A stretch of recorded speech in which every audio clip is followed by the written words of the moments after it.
Hi guys. Well, this is Johnny Gabar here, and I'm bringing to you a short video on what I think is a very, very important topic. And it's concerning, there's been legal changes over the last several years in the definition of recovery, and the definition of recovery no longer requires abstinence. I'm not fighting that. I understand it comes from an interpretation of needing to not discriminate against people with a disability, and that is being applied to people in recovery. Um, Having said that, that doesn't actually change what recovery is. And so I have created this video so at least we can begin to ask those questions from my point of view, and I'll go into this in the PowerPoint I'm going to kick up in a minute, but there's been increasing reports of destabilizing workforces, particularly peer mentors, of people who are becoming peer mentors who are in the new definition of recovery, but they're not abstinent. And this, in my opinion, is probably the sole reason that the workforce is destabilizing kind of across the board. We're hearing about it, at least in the state of Oregon, all over things that are happening. So, without further ado, I am going to get my PowerPoint put together for you. Actually, it's already put together, but I'm going to show it to you. And we're just going to work through this puppy, and that would be my presentation. So this is entitled Redefining Recovery, a paradigm shift that has created more problems than it solved. Clearly, that's my opinion. Um, it's a well thought through opinion, though. I am a person in long-term recovery. I have been an addiction counseling professional for kind of lost track, 42 years, I think. I do have a website, johnnygabar.com, and you can email me at johnnygabar@gmail.com. So hopefully you do agree with me that this is at least a very important conversation to have. So in the state of Oregon, this is now not brand new. It's a couple years old, maybe three or something. I don't really know. Uh, there's been a new definition of recovery that's being used that does not include abstinence. Now, the actual wording comes from SAMHSA, but it is wording that is reflected in both the Oregon Health Authority and the Mental Health and Addiction Counseling Board of Oregon, also known as MACBO. And that definition of recovery is it's a process of change through which individuals improve their health and wellness, live self-directed lives, and strive to reach their full potential. This does not include abstinence. It does not preclude anyone from relapsing into addictive behavior of needing a timeout or some kind of stabilization period that would be considered discriminatory. And so it's not a definition to really be argued. This definition is mandated by the Department of Justice. It's kind of nationwide. Abstinence is considered discriminatory against people in recovery. And therefore, unless everyone in a given agency are required to be abstinent, then no one can require to be abstinent. And I'm not aware of a single agency in Oregon that requires everyone on the staff to be abstinent. So we're really in this funny place now.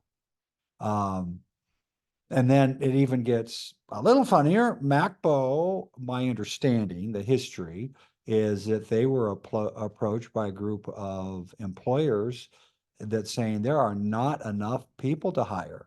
And so while MacBo on their webpage suggests that you need 2 years of recovery using that previous definition, they're actually accepting applications, at least the last time I checked, of people with 1 year of recovery. Um, I, with my partner Kelly Fitzpatrick, we have been presenting classes to help people become certified recovery mentors and peer support specialists for many, many years. And we're now getting people who are currently in treatment applying for that. We are getting people who are still absolutely in their active addiction applying for the course and then eventually to become CRMs. In addition to that, there's this idea of California sober, and that's an interesting thing. More and more people.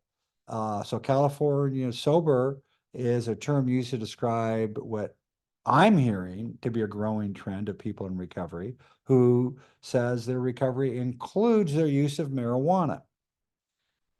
On this very day, I created this PowerPoint. I talked to someone who was telling me they wanted to be a peer mentor at a specific agency, but now they've learned too much about the agency, and that staff members there who identify in recovery openly discuss using marijuana. And they felt funny that in their own recovery, they don't embrace marijuana, and that they would be one of just a few of the folks on staff who didn't use marijuana who identified as recovering. Wow, the world has really changed, at least from my point of view.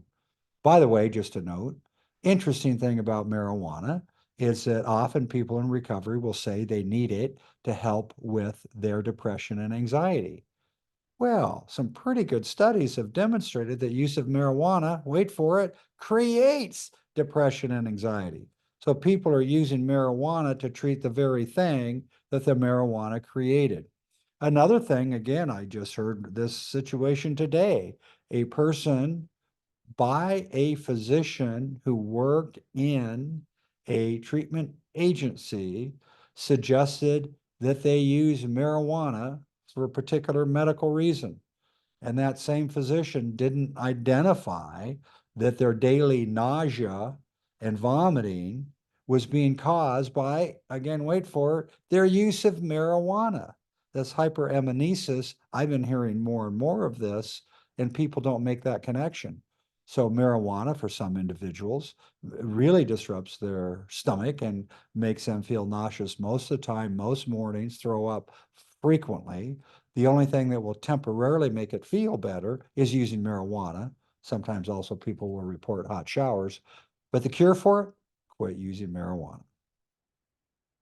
So this new definition is not one, I thought I could argue with it. And my understanding is you can't argue with it. This is from the Department of Justice. It is related to interpretations of legal standards for people with disabilities. We cannot hold separate standards for those folks. I get it. I accept it. I believe that.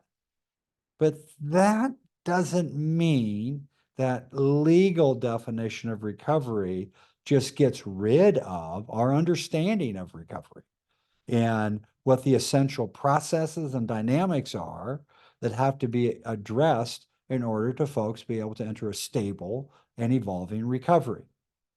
One of my heroes in my career has been Dr. Stephanie Brown, who has done and continued to do for a couple decades inquiry into what is recovery, what's it look like, what are predictable stages in there. So she has written a book on it. She's written other books. One that really informed my own career was Treating the Alcoholic, the Developmental Model of Recovery. She provided a rough summary of her book in an interview she did with another hero of mine, William White, who himself said, I consider her developmental models of personal and family recovery as among the most important in the modern era of addiction treatment. So I get that the legal position is a legal position, understand that, but that doesn't change everything in terms of what we know about recovery. Now, really, I'm going to take 3 bullet points to summarize Brown's findings. I'm not naive enough to believe I did a good job here, but at least for the sake of discussion, and hopefully you'll be more interested, at least in reading, go to this interview with Stephanie Brown that's posted at the William White. And even there, she will give a much better summary of her own work. But here's some real essential keys from it. Number one, in order to enter recovery, according to Dr. Stephanie Brown, one must accept that they have addictive disease and their abstinence is an essential part of this journey. So California sober, not abstinence, interfering with that journey. people who are relapsing on and off, who are chipping on and off, using even and frequently on and off. That may be part of their process, but it does not allow them, according to Dr. Brown, to make the important transformation from the chaos of ongoing use, from the instability of ongoing use, into a stable and persistent recovery pattern. According to Dr. Brown, once the need for abstinence has been accepted and initiated, then that starts quite a process. Okay, it is not recovery itself. That is the start of recovery. And there's mental confusion that typically emerges that needs to be worked through, all kinds of emotional upheaval, learning to find healthy people and things to attach to, learning new behaviors, learning how to ask for help, and finding a means of controlling their cravings and using impulses. That's a lot of work. And she believed in it, presented, not believed, but presented. For most people, this process takes 1 to 2 years. Interesting to note that the previous requirement from MACBO was for 2 years of abstinence, what kind of corresponds with this. And then the family of origin issues tend to emerge at 3 to 5 years. The reason I put that in there is that with today's focus on trauma and its relationship to addiction and addiction recovery, there are many people who are not ready. They're not stable enough to deal with that stuff. But we have to do it as a part of the professional preparation.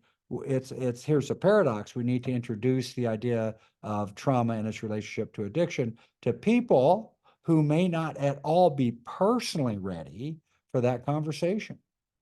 That's another place we could go down, but I won't. So one of the reasons that I'm creating this now is that every time I turn around, someone's saying, what has happened to peer mentors? Why are they so dysfunctional? Now, the majority aren't. So let's be clear about that. But I teach the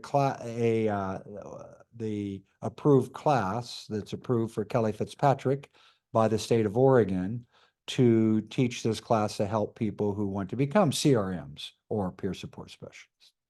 And that in the classroom, we are seeing a significant erosion of our student population.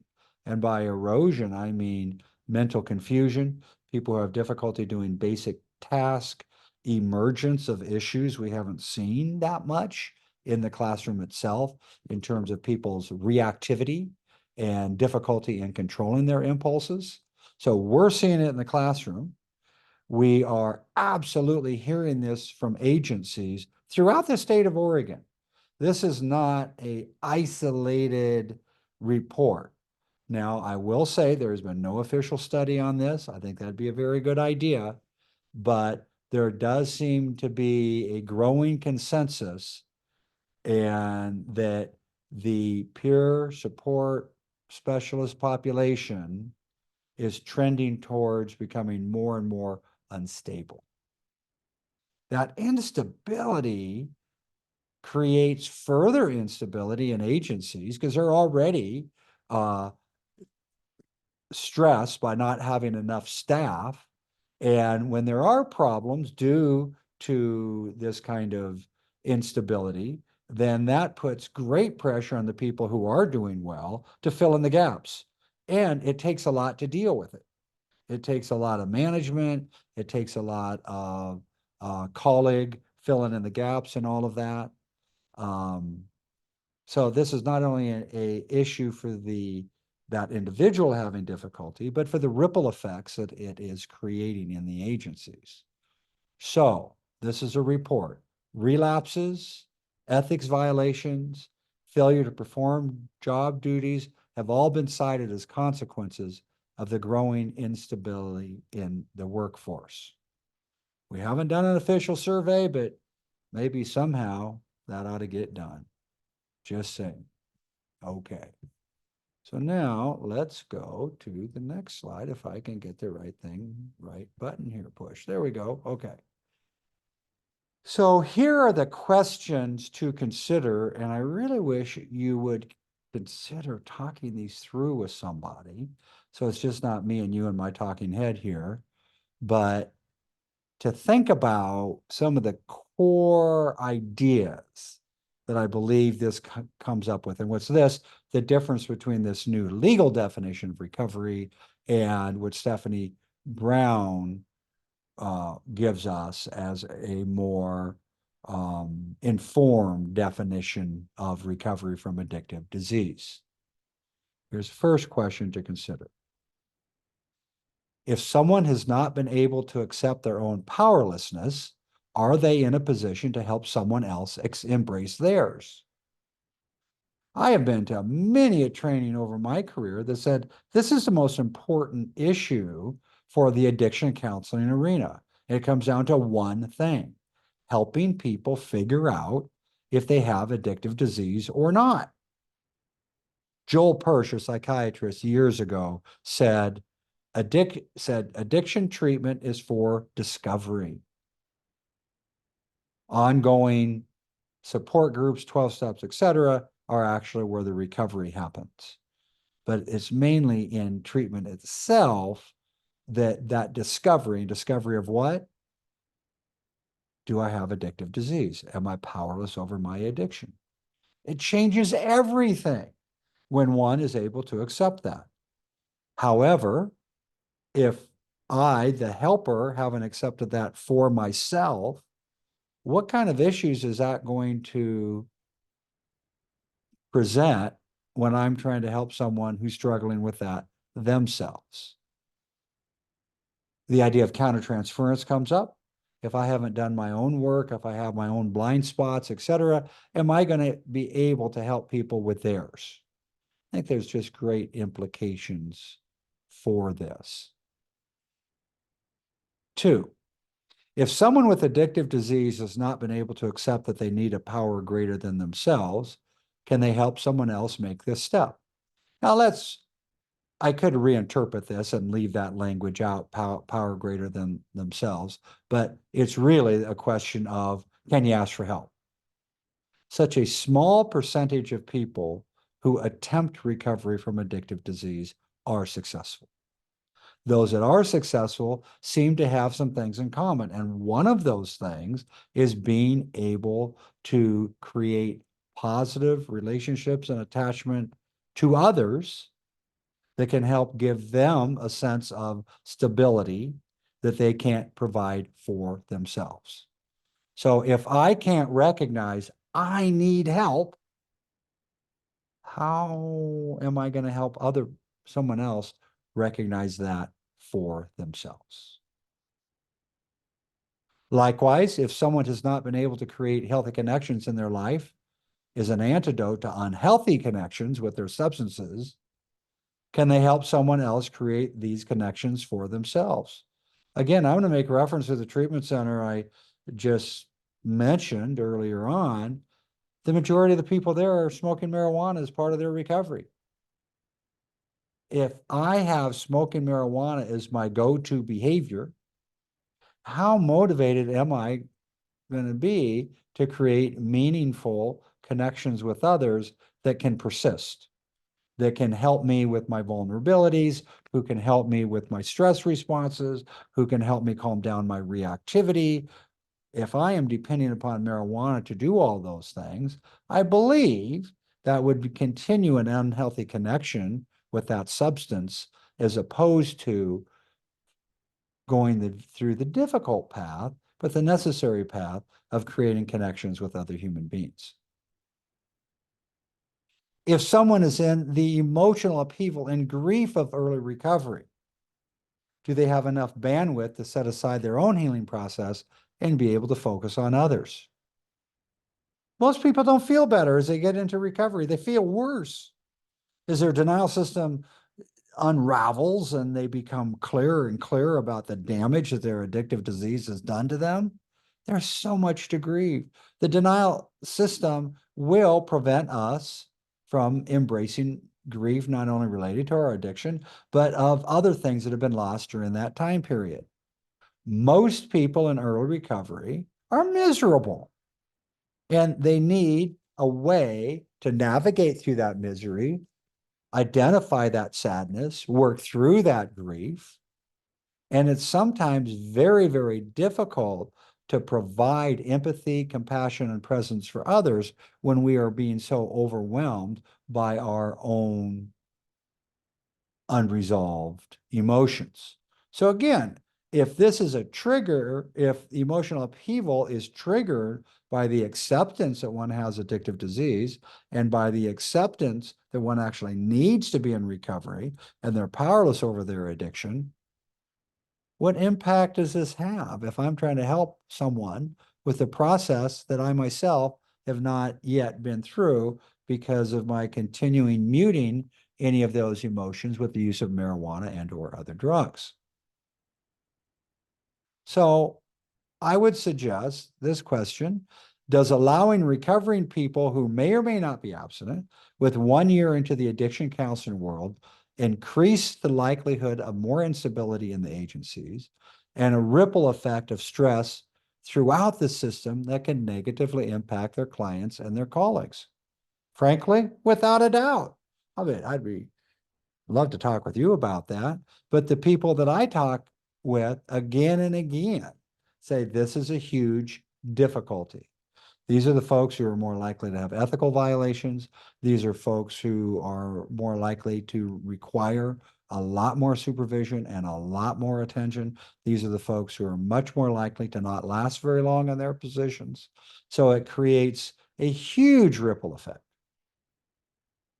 And then finally, does a CADC or CRM have the ethical responsibility to inform their supervisor and MACBO if they believe one of their colleagues is using substances that are not allowed by the agency's written policies and procedures? That's a tough one. That's a gray area, and I understand that. MACBO says that there is an ethical obligation for CRMs or CADCs to be in compliance with their agency's rules and policies regarding abstinence and or use of substances. So what are people doing with that one? Are there pathways for them to do that? God, I really hope you take the time and just not listening to me blather on about these, but really think about these things. Talk with someone about these things. Be curious about these questions. So, where to go from here? Well, I believe this new definition is a legal position that we're not going to change. It'd be very difficult, if not impossible, to change. It's been endorsed throughout justices' departments of various states throughout the country. I haven't taken a deep dive into how many states or that kind of thing, but I did talk to MACBO, and they're very confident that there's no path to change this in the state of Oregon, and hence I would believe for any other state. I would suggest that something we could do is that most CRM PSSs are not adequately supervised in terms of inquiry into their own personal well-being status. Often supervision is more about, are you getting your paperwork done? Are you doing the things you're supposed to do in the time period you're supposed to do them? But perhaps greater supervision, greater attention, and tools to help assess how people are doing. Now, related to this, it's different from this discussion, but our peer mentors, man, are suffering. They're the frontline workers who have so many, compared to my career, they have so many suicides and overdoses among the people they serve to deal with. Why? Because the people they serve tend to be running in the real world and are going to be much more prone to suicide and overdose. So I feel for these folks. Another thing we could do is that all credentialed personnel need to understand it is their ethical obligation to inform their supervisors and or MACBO if it's an ethical violation, if there have been identified concerns regarding the well-being of another credentialed staff member. Creating safer paths to communicate these concerns may be helpful. We need to not be burying our head in the sand about this stuff. We need to be saying, here's what I know. I'm worried about this. Why? Because it can have such devastating consequences, not only for these individuals, but for the agency and the people that they serve. Something Kelly and I are doing in our course is providing counseling to people who want to become CRMs, PSSs, and to try and get them to understand the difference between legally meeting the definition of recovery versus actually being personally ready to serve in this capacity, which can prevent a potentially promising career from being derailed due to premature entry into the profession. I just saw this. I worked really hard to help this guy. He just wasn't ready. He got a great job, but he was just overwhelmed by it. And did he fit the new definition of recovery? He did. Did he have the kind of abstinence I'd want him to have? No. Did he have the kind of stability I would suggest he'd have? No. And he lost that job. And I don't know if he can come back from that. It's pretty hard for folks to wash out of their first job and be able to come back. So we could have permanently lost someone who eventually could have been a really good peer mentor if they would have got their own ducks in a row prior to becoming a peer mentor. So here's my goal, that we start having this conversation. I don't know how to fix it. I don't know how you interview people to try and assess the stability of their recovery and still be legal. I think it's a very good idea, though. I don't know how you screen folks. I don't know how you do that. But I think we should be having this conversation because it's hurting agencies, it's hurting the people they serve, and it's hurting people who maybe in the future be great peer mentors, CRMs, who may be being washed out way too soon because they just weren't ready. I hope you find this useful, and please, if you have some comments you'd like me to hear, would you please write me at johnnygabar@gmail.com. That would be awesome. All right, thank you. All right, so now I'm going to stop my recording. I'm posting this, and feel free to take a visit, and you can go see this. It's going to be at youtube.com, at johnnygabar at youtube.com. All right.